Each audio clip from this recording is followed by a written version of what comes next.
these days the fake out is gonna work. I think if you talked first, I think it could work. But as long as I'm the one who speaks first, I don't think the fake hand clap is ever going to be because effective. I'm not going to do anything. Yeah. And pretty good, also pretty good at what's it called? Keeping your eyes open or whatever. Staying focused. Is it burnout? Is it a game that you play where you stare at somebody? Stare out. There it is. I don't know, but I've started blinking ridiculously ever since you started talking about it. So that's bothering me quite a bit. Yeah. All right. Yeah, I'm pretty Staring good at that game. contest. Yeah, Yes. staring contest. Yeah. There you No go. thanks. I'm out. Yeah, I surgery. almost blink when I smile. Like I'm one of those people that when I smile real big, my eyes are almost closed, and so it's staring contests are not for me. I'm much better at the one where you stare and you try not to smile. Okay. I'd probably be I terrible. have a at lot that. of success at those. The secret is to not care about who you're looking at. Okay.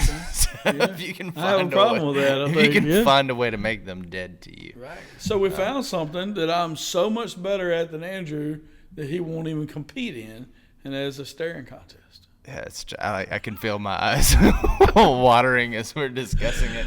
I can think Miss Becky's thinking right now, this is a waste of my time. Yeah. Why am I listening to this? Because I'm amazing. What's been going on with you? Man, I should have thought about that before you asked. You would think after 2 years I would know that you were going to ask that. So, man, I don't know. Yeah. I I don't didn't know. ask last week, and you asked yourself for me. Oh, because I'd had a big weekend with Elena and stuff. Uh-huh. Yeah. So Monday we took Cooper to go tour Louisiana Tech University. That's why you couldn't remember it. It's Yeah. because it was Cooper. Yeah, who cares? And, man, that was, we learned a lot more than what you would think. Been at Tech a lot. It's assumed that Cooper would go to Tech. It's assumed that he would major in business.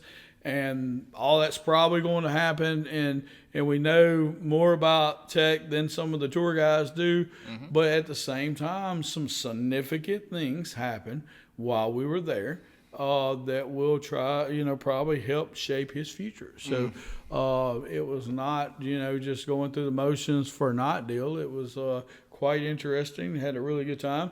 And I think that it shed some light in some areas that there was some speculation that now I think we're a little more solid at. Yeah. Yeah, and that's always a good thing. Yeah, and from the brief conversation you and I had, it sounds like Tech has really dialed in their recruitment techniques. Yeah. And they seem to go the extra mile. And so They've shout done out, just to continue off last week's episode, a shout out to whoever's in charge of Tech's recruitment. Y'all seem to be doing an excellent job. They do a good job. One thing I would like to say is that, we give Cooper a hard time about just, being the third child, being the boy, not really, carrying the way you think that he should, even though his performance is great, his way to get to the performance, you could try to criticize a little bit or whatever. So, we walk in the door to the admissions department. There's several other kids already there with their families. We walk in the door, and young cute girl goes, "Hey, what's the name of the student?" And so I turn to Cooper and I walk away. Mm-hmm. Hey, he can handle this. He's going to be going to school there in a little while, so he can handle this. And he turns to him and says, "My name is Clayton Russell." And she said, "Okay, do you know what size shirt that you like?" And he said, "I wear a small." And she said, "Okay." And so he gets his bag and walks over. And so I thought that was pretty cool that he gave him his government name, because he knows that's what they're going to know him as, and everything. And he knows what size shirt he wears. He didn't have to ask his mama, And so I was like, well, cool, good first step. So we go sit down. And in just a minute, another young man, same age, maybe a year older, walks in with his mom. And the lady goes, "Hey, tell me the student's name." And he goes, "Jake." And that was it. Yeah. And I was thinking, that kid is going to flunk out because that is an only child. The only Jake that thinks the he's entire, the only Jake that ever existed in this world. Yeah. I can think of 2 from State Farm. That's right. And at that time, I turned to Cooper and told him that I loved him, and I apologized for anything that I've ever said wrong. Because the boy did not have a clue. Yeah. I got 2 comments on the matter. One, you wear a medium shirt now, Cooper. Really has very little to do with how big he's gotten, though he has added some mass. I just, take it from a friend, from the female perspective, they're going to be less interested in a man who wears a small shirt. Just go ahead and let's bump ourselves up to medium. If they give you a medium shirt and it doesn't fit you, just throw it away. Like, drop it off at Goodwill. You don't actually have to wear the shirt, but just at least say that you wear a medium shirt. That's going to carry you a long way in college. A lot of T-shirts involved in college. You'd think that the T-shirts are a thing. Yeah, it's a real, it's legitimate. And I was only there for 2 semesters, so trust me, I got a lot of T-shirts in 2 semesters. That's probably why I don't have a degree. The other thing is Cooper is not lazy. I would not qualify Cooper as lazy. So what I'm about to say is not an accusation of me calling Cooper lazy. But I believe it was Bill Gates who kind of had a phrase of when he had a very difficult task, he would give it to lazy people because they'd find the easiest way to do it. And I don't think Cooper's lazy, but I do think that Cooper tries to find the easiest way to do things, and that is an asset in a lot of ways, provided that you're not actually lazy. Right. And so I think that's going to end up paying major dividends for him, whereas your first 2 children will just take the first way, be it the hardest way possible. You know, hey, you got to dig a ditch with this spork. They'll just grab a spork and they'll dig. Cooper's going to look around. He's going to survey the field, and he's going to figure out, what can I use besides this spork? Right. And so I think that his success is going to come from the ability he has to be creative in situations where a lot of other people would just take what's handed to them. And so I'll tell you somebody else that's really good at that is Jerry Scriber. Oh, yeah. Jerry Scriber is really good at taking a 3-step process and working on it in a meticulous way to get it down to a 2-step process. And he doesn't mind spending the time on the front end to get the foundation laid so that he can make it better from here on out. Yep. So he's good at that. And Lisa's good at that side too. And Cooper he's good. He's resourceful to try to figure out the best way to do something. Annalise is too smart. Yep. I don't mean that. Obviously, it's not a bad thing. I'm just saying she's so smart that she doesn't have to get that creative. She'll do it either way. Yeah. I mean, she's only got to tweak something a small amount for it to work for her. Yeah. You know, for people like me, you better figure out something that you want to make the task fall into your wheelhouse somehow. And if it doesn't naturally fall into your wheelhouse, you gotta maneuver some things around to where it does. And there's a way to do it. You just got to get a little creative. Yep. And I think Cooper's going to be very good at that. So we took him to Tech, had a good time. I think we got some things narrowed down. He's definitely got a different perspective on some things than he originally thought, I think. Sure. Just a little more clear perspective. So we're happy about that. So that's good. And so that's what we got going on? Yeah, we've I went and preached a conference for a couple of days out of town last weekend. Went fantastic. Really enjoyed getting to meet a lot of new people and just pouring the gospel into them. The scriptures they requested were like really heavy. You know, I won't say that I lean one way or the other when it comes to scripture. The way that I explained it to the guy running the conference, a friend of mine named Clayton Bryan, I said, hey, look, man, I'm the type of person that likes to preach scripture from the tap, meaning whatever was intended is the way that I'm going to deliver it. I'm not going to adjust the scripture to fit the room or try to make it land softer or harder. I'm going to go neither direction. If the scripture was intended to land hard, I'll preach it like that. If it was intended to be a lighter, encouraging word, I'll preach it like that. But I'm not going to adjust it. And the scriptures that he requested were out of James 1 and 2, which land very hard. And so before I ever went, I was like, you recognize these kind of swing like a hammer? And he goes, I know. I said, okay. So just, kind of giving you a heads up about how these messages are going to go. They're very straightforward. And man, we had a really good weekend. It was very challenging. The whole weekend was geared towards challenging them to make sure that basically have a integrity in their faith, that their words and their actions are actually lined up. Because a lot of people have faith verbally, but there's no evidence of it. And so that's kind of what the weekend was about. It was about cultivating that faith into a greater place than an intellectual faith, but a physical faith that actually it works itself out and is evident by the fruit produced in someone's life. So that was a lot of fun. Nick started giving me a little trouble sleeping on in unusual places. Anytime you sleep in unusual places, things can go awry, and I'd already hurt my neck, and so it didn't do it a lot of favors. But I feel a lot better today. And we've been hitting some golf balls and playing with children and just kind of spending some time together, dealing with some different potential setbacks on some things, and just kind of as a family trying to figure out what the future looks like in terms of those potential setbacks, which aren't for sure yet. We gotta get some second opinions on some things, and but knowing that the Lord is with us, and just because news isn't good news doesn't mean a situation is doomed. We believe there's involved in all of those situations, and just because there's a way things typically go doesn't mean that's the way that they're going to go for us. And even if they do, it doesn't change anything. And so we're just finding ourselves in a place right now where we kind of got to root our feet into that place, and it's never fun to have to step back into those arenas, but that's part of the call of being a Christian. Is occasionally you got to step into that arena, and this is where the integrity of your faith meets the intellect of your faith. And so if I'm not who I've been preaching for the last 2 years on Jesus Cartel, now is the time you'll find out.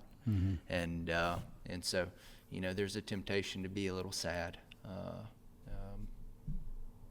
but what's that going to help? And so just trying to take all things in stride and continue to move forward. But on top of all that, did y'all lose a dog? We did lose a dog, man.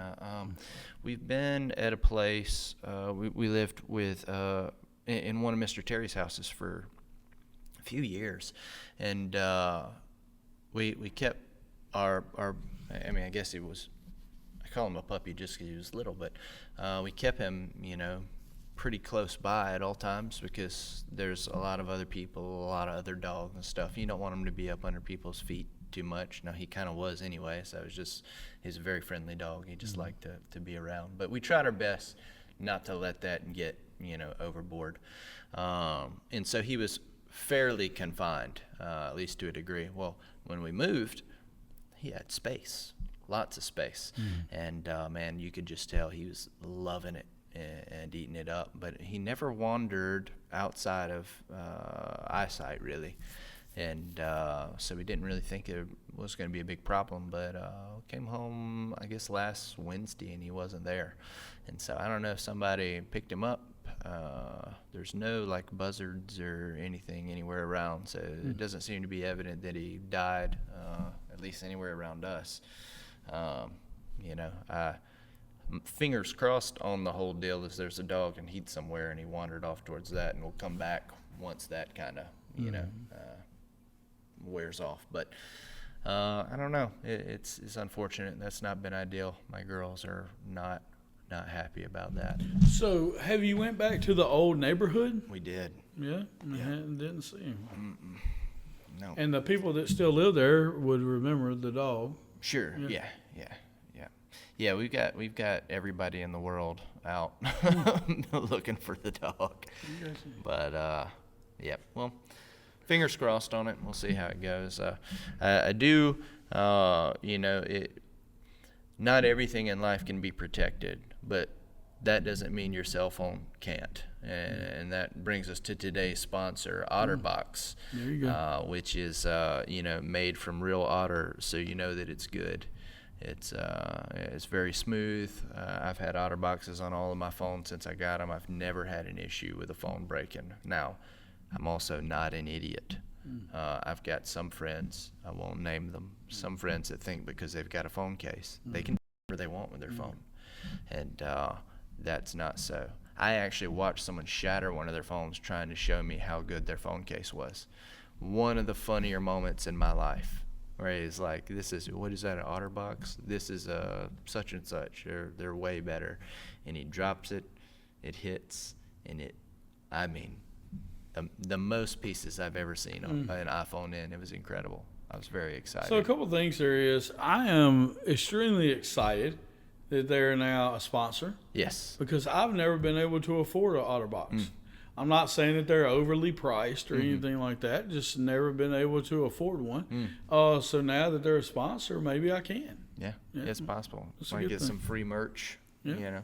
Never know. Yeah. You got any word from any sponsors this week? No, I hadn't heard from any. But the story that you were telling about the person putting, the phone in the OtterBox and then just seeing what it would do, it actually came to life at my house last night. No, it did not. Yes. So here's what happened. And I've only had this conversation with one other person, and it was Drew Wiggers. It wasn't me. But here's what happened. So as most of you know, I'm married to the best woman that God ever made. But she isn't always the least clumsy person that God ever made. And a couple months ago, we were getting together to have the entire church at our house, and we were way ahead of schedule, days ahead of schedule.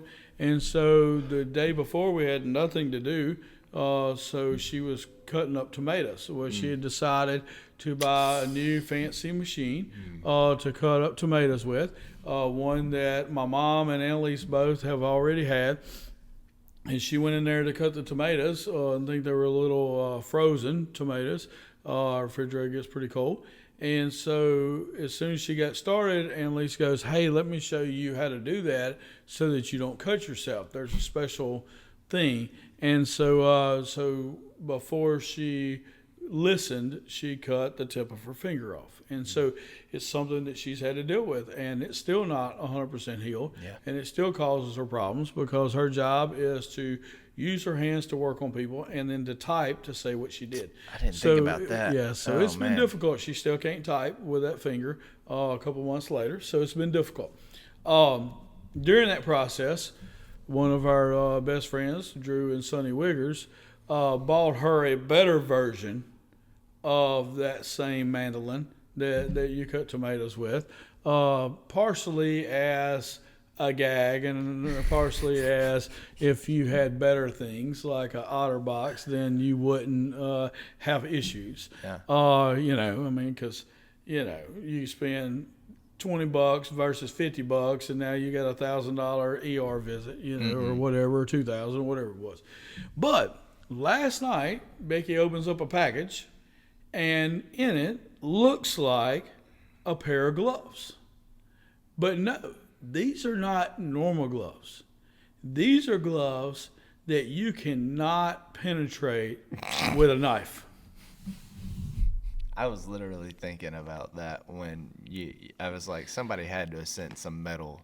So she buys 4 pairs of these kitchen gloves. Yeah. That you can't cut yourself with a knife if you're wearing these gloves.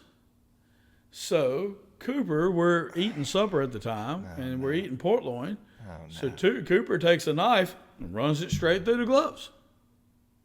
Just like that. And then we said, well, most of the time when you cut yourself with a knife, you don't use the point and do it. He just stabbed it up. You're right. So he just stabs it, So then Becky, who is not free from injury right now, then takes the glove and starts to carve. No, she didn't. On top of the glove. And I'm like, this is the most ridiculous thing that I've ever seen. because my wife is perfect in every way. Did it protect her hand at But least? at this moment, it wasn't the smartest thing in the world. Did she cut her hand? Or So she did not cut her hand, but she's using a steak knife. Yeah. So I'm thinking, but now this gives you a false sense of security here. Because next thing we're going to do is get the cleaver or the bigger knife. And next thing we won't be just doing it a little bit. We're going to be chopping, you know. And so I really wish she wouldn't chop at all. But the idea of something that she thinks will protect her, that we don't know for sure will, is difficult. That is wild. So I think there's a deeper lesson here. Yeah. Is what are things in your life that you think are protections that really haven't been tried and true? And do you get too reliant on those things when they haven't been tested? Kind of like what you were talking about with your faith and testing. Do you walk the things out? You know, without test, we can just get on here and say whatever we would do in a certain situation. But when the chips are on the line, when the knives are out, when, you know, the otter box is, you know, do we really have hope in something that's secure? Has it been tried and tested, or is it just a theory? You know, and how much, you know, how much do we put into faith? Do we put into something that is just a theory right now? You know, so yeah. There we go. We got kind of deep on that, but Dude, that's where my mind is. I dig it. Yeah. I dig it. I can think of a lot of them. We might jump back into there. Okay. I dig it. We might do it one day or something, but We might do it today. but yeah, I mean, to get happens. something in the mail that's supposed to work and then immediately start to try to use it in a way that could be potentially harmful, Yeah. you know. Yeah. But And it's different That's than an OtterBox too, because like I know that they killed 7 otters to make this phone case, and so like 7 otters freely sacrificed their life that my phone may be protected. I don't know what that glove's made out of. right, but Yeah. I mean, even with an otter box, I mean, have you ever wrestled an otter? I mean, do you know how Yes. tough an I'm otter not is? allowed at Have- the Alexandria Zoo. Have you tried to penetrate an otter? I mean, Whoa. I mean, are we trying to hurt something here? Whoa! No, that is not why I got banned from the zoo. Oh my lord! Yeah, Oh, we're going to jail. that is not what we're talking about. We're not trying to take an otter and throw it to the ground and see if it crashes or not.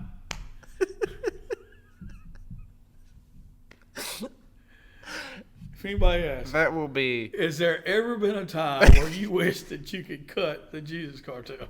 There will never be a more potentially viral moment on this podcast. Oh, goodness. So, Do you want to just end? Do you want to stop the show? I would love to talk about today's Get to Know You 7 question. So, today's Get to Know You 7 question. Was inspired by a conversation you had with some guys. Yeah, somebody else had brought it up. I think maybe Michelle or somebody brought it up. I can't remember. Maybe it was the lady at the Women's Center or something. Somebody brought it up, and then we didn't use it yet, and then I used it kind of in group. Mm-hmm. But the Get to Know You 7 question that everybody wants to know has nothing to do with the zoo or animals or anything like That's that. not necessarily true. Well, maybe There's some not. animal We'll involvement. see. We'll see. So it could. We'll learn a lot more about you then. What kind of cereal was your favorite cereal growing up, and what is your favorite cereal now? Excellent questions. You want me to start? Yeah, go You ahead. usually don't ask the questions. No, but I have my stuff together Yeah, right I now, normally so. take the back seat. I will be recovering from that for some days. Favorite cereal growing up. So there's always been 2 extremely prevalent cereals in my life they're not like completely obscure, but they're a little off the beaten path from most people. I will say the foundational, if I had to say, hey, this one cereal was for sure my favorite as a child, I would have to go with Count Chocula. Okay. Count Chocula is my favorite cereal growing up. It's basically a chocolate version of Lucky Charms. It was seasonal. You couldn't get it just any time. And so if I only had to choose one for child, and if we could bring 7-year-old Andrew, and that's what I would feed him. And that would be fine. Now, there was a second cereal that was very, very popular at the time and has recently made a resurgence. Okay. But you can only find it at certain places. Honeycomb cereal is pretty well known, but there was another cereal called Waffle Crisp. Okay. Waffle Crisp is basically like maple waffles. It was a maple flavored cereal, and I loved it. It's still phenomenal today. Every now and then, if you ask my kids about cereal, they'll tell you Dad will only buy cereal on the weekends. And so some weekends I'll let them have cereal for breakfast, just as kind of like an occasional treat. And so occasionally we'll bring Waffle Crisp cereal into the home. And so those were the two, staple, and they're a little off the beaten path. You know, if you ask 100 people, you might not get that answer from anybody. And so those are definitely my two favorites growing up. Growing up and now, because there's not a cereal that they have that I prefer over that. If I had to give an honorable mention, I will say Frosted Cheerios are delicious. Okay. They've come out with way too many flavors of Cheerios. Let me just say that. They've really outdone themselves as far as flavor profiles, and none of them are very good. Overall, the Honey Nut Cheerios are pretty good, and the Frosted ones are pretty good. Outside of that, it's just kind of like, what are you doing? But the Frosted ones are phenomenal. What about you? So mine I thought would be two of the more common ones, but in my little group of 13 first phase guys, I don't think either one of them came up. But my first main one would be Captain Crunch. Just good, solid. The original Captain Crunch. It's got like the yellow pieces, I think, and then we're not worried about the berries and all that kind of stuff. Okay. Yeah, just regular old original Captain Crunch would probably be probably be number one. Now, but there is a number two, and here's the reason. The number two one, which we probably ate more of, was Cocoa Pebbles. And let me tell you why for Cocoa Pebbles. Because it was our way to get chocolate milk. You couldn't have everything that you wanted in life. You couldn't have, growing up. I didn't grow up, as rich as you did. And so, we couldn't have cereal and chocolate milk and stuff. So if I had to choose one or the other while we were in Macklemore's shopping, then I would choose to get the Cocoa Pebbles versus the Captain Crunch, just so I could have the cereal and then drink the milk and have chocolate milk. Yeah.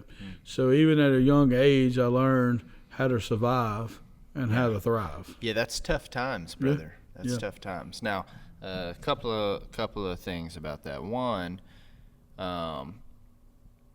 Captain Crunch left some pretty good milk behind too. It did. Yeah. So don't sleep on. That was part of the reason why the cereal was good. But we're just saying that when we really needed something chocolatey, some chocolate milk, that was the one way to get what we needed. Now today, I like the Special K Chocolatey Delight. So it's Special K. It's a brand, a brand cereal. It's a good brand, but then it's got these little pieces of semi-sweet chocolate that goes, and it's not terrible for you. So I really enjoy that. I'm considering muting that part of the episode. Like, people will see you talking, but they won't be able to hear. Yeah. I mean, it's like, when you get older, you eat a little different kind of cereal and stuff. You don't have to. You don't have to live that way, brother. You don't have to live that way. The other thing is, it's one what of did the Clay more... do when he finally got money? He started eating Special K cereal. It's one of the most expensive cereals they have. Oh, they got you with the marketing, brother. Yeah. So, second question. So, Cocoa Pebbles, you said? Mm-hmm. Okay. Cocoa Krispies. That's the Rice Krispie one, but it's the chocolate version. Cocoa Puffs. Did those exist also? So they did, but here's the issue with Cocoa Krispies is they made a sound in the bowl. Snap, crackle, and pop, perhaps? Something. And that was weird. You do know that's the name. I understand. Okay. But it was weird that it would make this sound or whatever. I don't know if it was really a snap, crackle, and pop, but, that was their promotion. So I didn't really like food that talked to me, so I didn't like that. The other one... That's why he stopped eating his steak so rare. That's right. The other one was what? Cocoa what? Cocoa Puffs. That's okay. the little... Yeah, but they were pretty big puffs compared to the Pebbles. Yeah, much easier to take the Pebbles down. I was just curious if there was another preference. I'm not... I'd probably rather have... Yeah, anyhow, I was supposed to say Dino Bites, but I'm not sure if that's what it was called. It was an off-brand or whatever. So they're Dino Bites now, for sure. I don't know if they were called Dino Bites then. But is that the chocolate ones, or is that the Fruity Pebbles ones? That's the Fruity Pebbles ones. Okay. So that's something I would like to say. Out of my 13 first phasers, there was some kind of chocolate cereal that they liked. I can't remember what it was, but... And it was a little different, and several of them liked it. A couple of them liked Cinnamon Toast Crunch. But the majority of them liked Fruity Pebbles. And I didn't ask them what you liked as a kid. I was just trying to make it light real quick. Say, hey, lightning fast, first phase guys, what's your favorite cereal? And, man, they lit up telling me about Fruity Pebbles. I'm going to be honest, it scared me a little bit to be in a room full of men where the majority of them, not talking about their childhood, but the majority of them said that Fruity Pebbles was their most favorite cereal today. And they said that in a group. I felt some kind of way. So when I got finished asking them that, and you could ask them, I actually prayed for them as we left the session. And we cut off the session. I was trying not to think about that too much because I think I would look at them some kind of way. But I probably do. Yeah, there are some things with those cereals that were, I think that's one of the things that is enjoyable about cereals, that each cereal is unique. They've all got different rules. If you're going to eat Captain Crunch, understand that the roof of your mouth is going to be attacked and targeted, and that's just a trade-off that you're doing for deliciousness. With the Cocoa Krispies, they get soggy fast. I mean lightning fast. And Cocoa Pebbles can do that too. So you actually have to lower the milk ratio than you would with something like Captain Crunch. And the Cocoa Puffs chocolate milk tasted weird. It wasn't like a good chocolate milk. Cocoa Pebbles had a really good taste in chocolate milk after. The Cocoa Puffs was like, it was strange. So do you lower the milk ratio, or do you just pour a small amount of the Cocoa Pebbles in there at a time? I lowered the milk ratio, and I would kind of like push them down before I would get a bite. So, the majority of my cereal would have been dry, and then I would maneuver it into the milk, specifically with Cocoa Pebbles. I didn't do that with other cereals. See, I use a large amount of milk so that the end result would be a lot of chocolate milk, and I use small amounts of cereal and just keep pouring cereal until I get full. Pour cereal, eat it in the large milk, pour more cereal, and just keep doing that. Yeah, I just don't know. Aria, you need to try that at home. Yeah, Aria is no longer. I don't think that this is going to be the only episode I don't allow her to watch. Yeah, this is gone awry. But last week we got to share a lot about people who are doing really well, and that's been what a well-timed episode too, because we had some more not so good situations happen right about the time the episode released, and so it was a good thing to be able to celebrate some really positive things that were happening. And in some of the conversations that are happening and have been happening for a while, a similar question or topic keeps coming up. And it is the question of whether or not I should relocate. Like, this is kind of how my life is going. Is it time for me to move on? Is it time for me to move on? So basically, we're looking at what's the difference between running away from your problems and making getting a legitimate fresh start, new start somewhere. Because I think that a lot of times that those wires get crossed majorly. And so do you have any just opening thoughts on that? So my initial thoughts would be that I find validation in both. I think there's a time and a place for both of those things. There's a time where, hey, this is where we are. This is where God's got us. We're going to plant our feet here. We're going to stay strong and fix some issues, repair some relationships, make some adjustments that we need to make, and we're going to stay strong. And I think there's other times where God tells us to burn the boats. Hey, whether it was our fault or other people's fault or circumstances or whatever it is, this is not the place for you anymore. You need to be able to move on and, go somewhere else and get a fresh start, And we see those things happen. We've seen it in people's lives. People leave their home, their state, their family, and they come to fresh start to work on them to get ready, and then they might not ever go back to their old place or whatever. And then we see other people that make some mistakes, deal with some adversity. It may not even be their fault. They just deal with some adversity, and they're like, no, but this is where God's got me, and I'm rooted here, and I want to stand here and make a firm decision. And so we've seen both of those things. We see it in the sports world. There's guys that are first-round quarterbacks that are considered bust because they didn't perform at the place that drafted them. And then we see them bounce around a little bit, get a little job here or there, a 1-year contract or whatever, and then next thing you know, they're playing, somebody gets hurt, and they're playing at an MVP caliber deal. And it's not because they really got that much better. It was just because of a new location fit them better. So sometimes a new location just fits you better. Yeah, you got an offensive line that doesn't let you get sacked every play. Or you got a play caller that believes in calling plays the way that you do them best, not the way his daddy did them, or not the way worked with another quarterback. Sure. So I think that both of them are legitimate. Now, I do think that it is usually very clear which way you need to go. And if you're supposed to stand and you choose to leave, it will be more like running. And if you choose to stand when you're supposed to relocate, then it will be more like just being hard-headed and not making the adjustments that need to be made.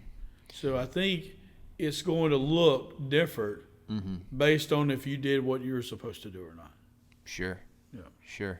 Well, I think while I agree, I do think that it's one of the finer lines to be able to decipher.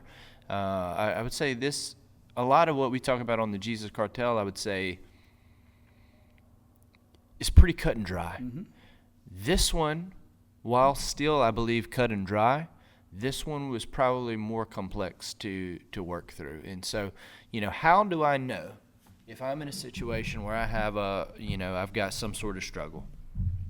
How do I know whether or not to, stand firm or move around? Like what is there any sort of tell? Is the tell in me? Is the tell in what's around me? Like how do I make the right call there? Because I think it's a hard one to make. So what I was referring to, the end result will show pretty clear what you did wrong. Because whereas relocating will look more like running if it was the wrong call. At first. Yeah. and standing strong will look more like a negative stubbornness But if you because of that. But if you relocate and then do the same thing you were doing, it'll be real obvious that you were just running from it. That's right. Yeah, no, That's I right. see what you're saying. Yeah. And so I think that the first thing that you have to do, and me and you talk about this all the time within anything, is really analyze yourself. You know, what can I do better, whether I stay here or whether I go?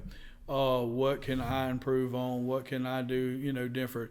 What areas can I get better at, whether I stay or whether I go? And, God calls people to move. He just does. We see that. That's part of being transformed into the image of God. If you're going to stay the same as you were before, that's not being transformed. And sometimes being transformed means getting better where you are. And sometimes that means a different location, And I think, like I said, both of them work if it's God's plan. Sure. And so I think the first thing we need to do is, what can I do to get better in these areas? What can I improve on right now? Yeah. And that's the first thing. Now, later on down the analysis is can I still accomplish the goals that God has for me here? Or do I need to go away for a while or forever to be able to accomplish those goals? And I think that, like I said, a lot of it's just a situation. For me, I would say, for me, I don't mean for me personally. I mean for anyone. I think the distinguishable difference between the two is, are you a victim of circumstance or a victim of your choices? If you're a victim of your choices, moving's not going to change that. If you truly are a victim of circumstance, which I believe to be far more rare than people like to make out that it is, then I think that relocation is, like, if your problems are going to come find you, you gotta go. You gotta go. But if you're the one going to find the problems, relocating isn't gonna do you anything. A lot of times the justification is, well, I'll start over where I don't know anyone that's going to cause me any problems. And they could be relation problems, they could be drug problems, they can be finance problems, gambling problems, whatever kind of problems you have. And you move somewhere where you don't know the bookie or whatever. If your decisions have been the issue, you're going to make another bad decision. Wherever you get, you'll figure it out. You'll figure out a way to screw up your life again. You had to figure it out the first time. It wasn't that hard. All you got to do is plug in for a minute. And so that's what I say is the difference. Now, if you're having to look over your shoulder to survive, whole different situation. You know what I mean? Like, you're going to have to get out of there. And when I say survive, I don't mean like there's people coming to harm you, though sometimes that can be the case. Deal with that surprising amount. But I more mean in terms of like, hey, you got people calling you, asking you if you want this and stuff like that. Like that's a different kind of situation. But if you keep finding it because you keep looking for it, unfortunately, moving won't help. Yeah. So we work at Fresh Start. So just address that addiction side. Okay. Sure. So lots of times we're going to tell people, hey, get away from your people, places, and things. Why? Because those things can trigger you to have cravings, and cravings can trigger you to relapse or to use. So the more you see those things, the more likely you are to do something wrong. That's the reason. Let me just ask this. Do you believe that that's true? I believe that is a major factor. Okay. Yeah. And so I believe that the more you're tempted with something, the more likely it is that you fall to that temptation. That's why we try to block as many temptations or as many triggers or things in our life as possible. You don't see me hanging out in the places where people do bad things. You don't see me listening to the same things, watching the same things, doing the same things. Why? Because the more I can stay away from it, the less I'm tempted. So when we deal with people that's dealt with addiction, dealt with issues, or just dealt with sin in general, it is good to help them stay away from people, places, things. And look, I would actually add feelings to that too. Mm-hmm. If there's certain feelings that you have that trigger you to do something that you don't want to do, you need to try to stay away from them too. And if certain, areas of your life make you feel that way more often, then you need to fix those areas of your life. Mm-hmm. But anyhow, we could get into to treatment counseling all day long. But so a lot of times we will tell those people, get away from that. But a lot of times when you hear somebody say, well, I just want to get out of Monroe, or I just want to get out of here because there's so much dope here. Well, you got people in Lake Charles saying the same thing about Monroe. You know what I mean? It's because it's what you know.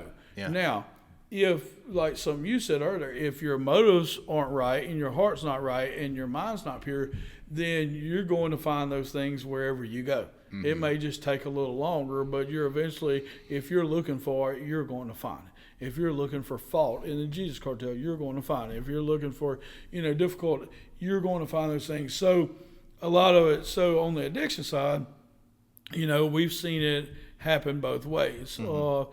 Most of the time, people need to get away from where they are. That they do. It doesn't always have to be that way, but a lot of times people have to.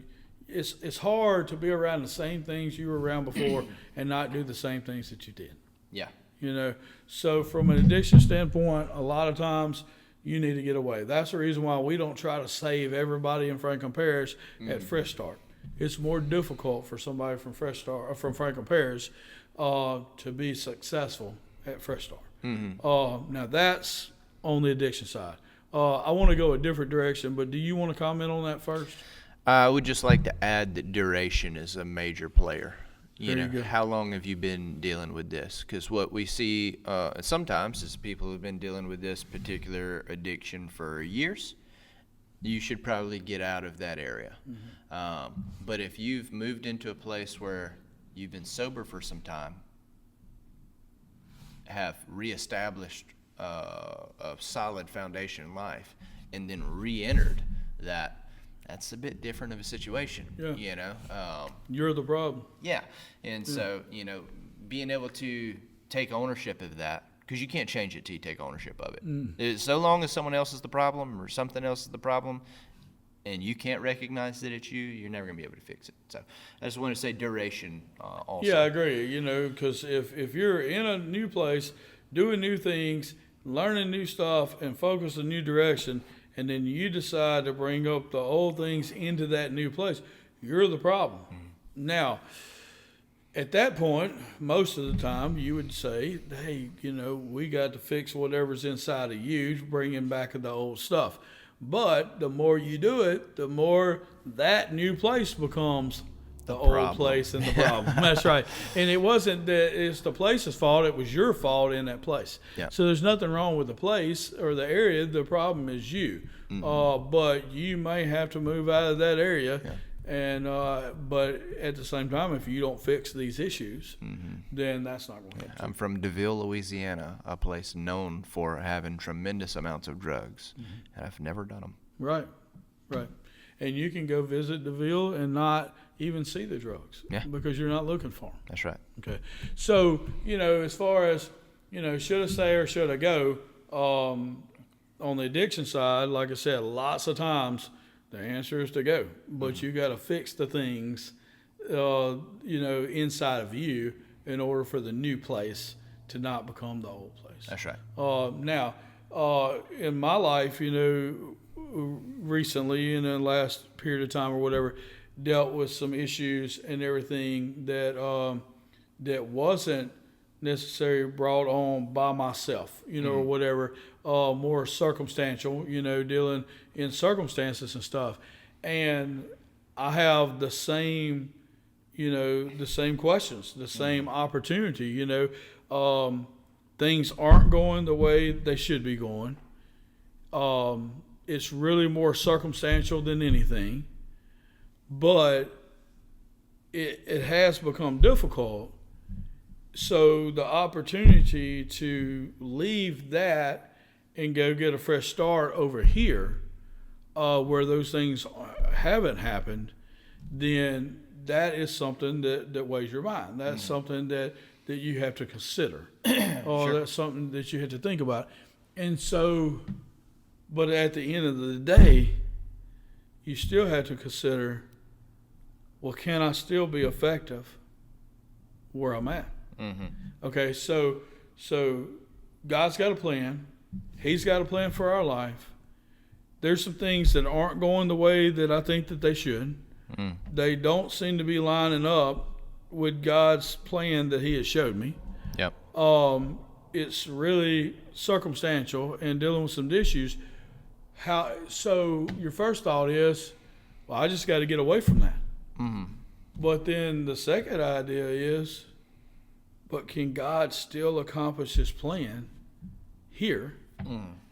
And can He accomplish it a lot faster, not having to start over? Mm-hmm. Because even though we might not be as effective as we want to be, in our minds, we want to be as effective as possible. Can we still be more effective from where we are, even being handcuffed a little bit, Mm-hmm. compared to having to start over? Mm-hmm. Because, like for us, we get an opportunity to minister every single day. Yep. We get an opportunity to minister to people that need it. We get an opportunity to sow into people. There's people all over here that take our opinions and use them for good and believe in them. You go to another place where you don't have relationships and everything, and you never know when the next time you get to preach is. That's right. You never know when the next time you get to do marriage counseling, when the next time you get to speak into so-and-so's life, because they don't know you. Yeah. There is no validation. So, at those times, it's sometimes, I don't want to say that you're stuck, but at the same time, you got to realize that even though things may not be perfect around you, God is still using you Mm-hmm. in a mighty way. And those are the times where you have to make a decision, and sometimes those decisions, like you said, are clear, Mm-hmm. and sometimes they're not. Yep. One good, piece of advice is, until it's clear, stay where you are. That's right. That's right. Yeah. I would say that, I'm going to give the most cliche response in the history of the world. If I gave it, you'd be upset. Yeah, Yeah, correct. I got you. Yeah. You genuinely have to let the Lord lead you in that matter. And if you do, He'll deal with whatever has to be dealt with, whether it's staying or going. There was a situation recently for me where, I've been here at the river for 8 years. I had all the influence I could possibly want to have, and now I'm starting over at a place with new relationships and new people. And I had a similar thought, like, man, I don't know how fast I'm going to be able to make an impact here, but I do know that the Lord told me that this is where I needed to be. He made that very clear, and I'm like double, triple, quadruple check to make sure. And so when I moved, I never forget. It's a conversation that'll be seared in my mind for the rest of my life. Jeremy Reeves from Crockett Point, which is where I am now. He called me and he was like, hey, I want to come back and talk to you. He comes and talks to me, and he goes, I'm real protective of our church and the people and what they're learning, what they're hearing, and I don't know you that well. He said, I like you, but I don't know you that well. He said, but God told me that I needed to let you speak, and you need to do it for as long as you want to. And he said, and I know it was the Lord, because that's not how I feel, but I'm certain that the Lord told me to let you. And so I'm going to walk in obedience here and let you know that it's yours till you don't want it. And so, it's a big deal. You know what I mean? Like, there was no reason for him to do that on the logical end of things. He was just getting to know me. He doesn't know fully what I believe, what I think. He's got his inclinations from some of our conversations, but he really doesn't know. The Lord was like, I'll deal with that part. I'll deal with that part. And now he knows exactly what I believe, right, in the fullest depth he could ever want to know. And we've gotten much closer through all of that. But it's just like, man, the Lord will turn the things that need to be turned when they need to be turned.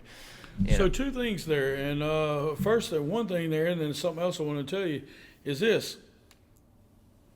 I hear what you're saying, Mm-hmm. but that's where my trust issues come in. Mm-hmm. I have no problem trusting in the Lord. Yeah. I have a problem in people listening to the Lord Yeah. and doing what that man did. Yeah. Hey, I applaud him for that. Yeah. What if he didn't? What if he didn't? And we see that, what if he didn't, more. Yeah. This isn't being pessimistic. Yeah. This is being real. Yeah. We don't see Christians doing the right thing all the time. That's true. And we don't see Christians listening to the Lord. Yeah. And you know, if you ever pinned them down on it, they'd be like, well, God did tell me that. Mm-hmm. But stepping out in faith and doing those things isn't the strong suit of a lot of Christians, especially when they've been elevated to a position. Mm-hmm. And now they hear God telling them to elevate somebody else to that position. Mm-hmm. Wait, now I've been in this youth group forever, and I've been at this church forever, and you know they trusted me in this, and this is where I'm at. And then now, God, you're telling me, you know, that so and so that just walked in here that we don't even know that well, that I'm supposed to, you know, put him before me and put him in this position. That's difficult for a lot of Christians to listen to. When you look at it without any context, it was really a wild thing that he did. Right. Like that was Right. that was like the Wild West. Like, hey, Right. I don't know this guy at all. I'm gonna let him Because speak. God told me this. I'm gonna let him speak for as long as he wants to. Right. That was the And statement. He said it's yours till you don't Right, want and it. he admitted that, you know, even to his natural, Yeah. that it didn't make a lot of sense. And nobody else would have said, now look, Jeremy, if you'd been listening to the Lord, you would have let Andrew speak. There was nobody else. God hasn't revealed that to everybody else. Yeah. You know? But even if he has, they're not the leader. Sure. So he has no pressure from the outside world to do this at all. Mm-hmm. And so I have no issue with knowing that God has great plans and that he's got plans to prosper us and all those things. Where I have issues is trusting in humans with my own life to fulfill God's plan, and when they're involved with what God wants me to do. And it's just being real, you know. Sure. Now, the second thing I want to say is, well, do you want to comment on that again first? Yeah, and Because this I want is to go a different direction. and this is really like kind of my culminating point of this particular topic. It Okay. just happened to come up right here. I've made a lot of moves in life from place to place. I've done it with jobs. I've done it in ministry. Me and you were talking about a potential one yesterday. You know, there's just things that happen. And one of the things that I've learned is that it's not what you preach, it's what you tolerate that shows what you truly believe. And so I can say that this is who I am and this is how I am. But if I allow the people closest to me to behave in another manner, then even though I say I don't tolerate those things, you can tell by looking at me that I very much do tolerate them. And so for me, a lot of times, and this is not exclusive, you know, but I would say more times than not, my move was ultimately prompted by a moment like that, where it was like, if I don't move from where I'm at, then I will have to tolerate these behaviors. Mm-hmm. And if I'm tolerating these behaviors, I'm saying I agree with them. Mm-hmm. Even though verbally I'm saying I don't agree with them, my staying is saying I agree with them. I agree with that. And so in a lot of cases, not every case, in a lot of cases, that's where I ran into the wall. It was like, okay, like, yes, you could stay. Yes, you could still make a really big impact. But are you willing to say that you agree with this, and this to make that impact? Yeah. And if I can't, And that's kind of where the rubber meets the road. if I can't wrap my mind around it, if it feels too contrary to my beliefs to do that, you know, regardless of whether or not I was happy about it, I had to make a move, and so there's been a lot of moves prompted by that in my life. And so, that's something that I tell people a lot, but I don't think a lot of people take to heart. Like, regardless of what you say, what you tolerate is what truly reveals your beliefs. Same as the situation that we're dealing with as a family right now. Like, I say that this is how I am in difficulty, but you're about to see what I put up with. How much crying is allowed? Right. How much sorrow and sadness is allowed? How much faith and encouragement and positive speaking is happening? Like, you're about to find out for sure what I believe, And so that's... When we talked about that in the episode of when to cut somebody off from your life. Sure did. Sure did. So all that goes around together. So another thing you said about God being, let him be the light. Right? Is that what you said? You said the most cliche thing. Oh yeah. Say, let him lead you. Let the Lord lead you. Let the Lord lead you. So it reminded me of something that I hadn't told you yet. Okay. What is today? Wednesday? Think so. Okay. Feels like a Wednesday. Okay, so either Monday or Tuesday, when I was in group with those same guys, I asked them, what is something that you know now that you wish you would have known before you came in the program or as soon as you came in the program? And I didn't tell them why I asked the question at first. It wasn't really to see what they learned. It was because we got new people coming into the program next week. And I wanted them to, whatever they wish they would have known, then, hey, go out and tell those people, because I want, to get them used to interacting, talking to the new guys coming in the program. But I also want it to be based on things that they think is important. So if there's something that they wish they would have known, then they think it's important. It was easier to go tell somebody that you don't know something that you think is important instead of me telling them what to go say, right? Yeah. So that was the purpose of the whole deal. But through the course of listening to them and not telling them why I asked the question, one of the young men said that he wished that he's learned since he got here. He said he heard it through a message or whatever since he got here, that the Lord is like a lamp, and that the Lord guides you more like a lamp than a shining light, to where, as the Lord moves, the lamp moves, you move with him and not getting ahead and everything. And I said, well, look, I said, I don't know what message you heard on every. I said, did you hear that from Jesus Cartel? Because Andrew said that just, a short time ago, maybe a couple of weeks ago. I get lost in the time, and he hasn't been here that long. And they all remembered that. And he said, yeah, that is where I heard it from. And it was right after he first got into Fresh Start, and I think maybe he even got here on Friday and they played it on Sunday or whatever. He said his whole life, he would hear from the Lord because he believed in the Lord and stuff, but then he would just jump ahead. Yeah. And next thing you know, the Lord wasn't there. Yeah. And he's like, Lord, where are you at? Why aren't you here? And it's because God was back here. It wasn't because God's holding him back. It was because he was building a foundation. And this guy, just jumps the gun and tries to conquer hell with a water pistol, and just it doesn't come out right. And so I just was remembering that when you were talking about let the Lord guide you, is, that was a big piece of advice that you gave that impacted that young man that I don't even know if you met before or not. And but it meant a lot to him that, hey, this is what I've been doing wrong. Yeah. I'm listening for God, but I'm not following him in the time and in the speed at the pace that he wants me to go. Yeah.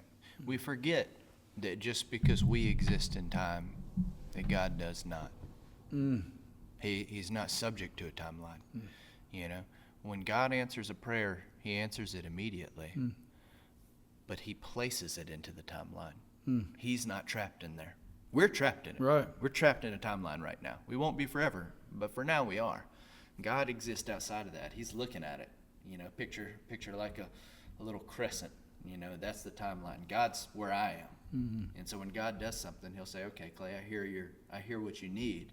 I'm going to put it right here. And you're going to run into that, but it doesn't mean it's right now. Right. And so, that's good. Yeah. That's good. Hey, look, man, I'm good to go. You feeling good about I it? think it went great, man. Yeah. Yep. Most of it went And your great. camera only cut off for like the last 2 or 3 minutes. Good. And good, so, good. yeah, they just got cut off from you right now, and so they can't see you. There's nothing left. Thumbs up. He gave you a thumbs up. But, yeah. See y'all next time. Love y'all. Bye.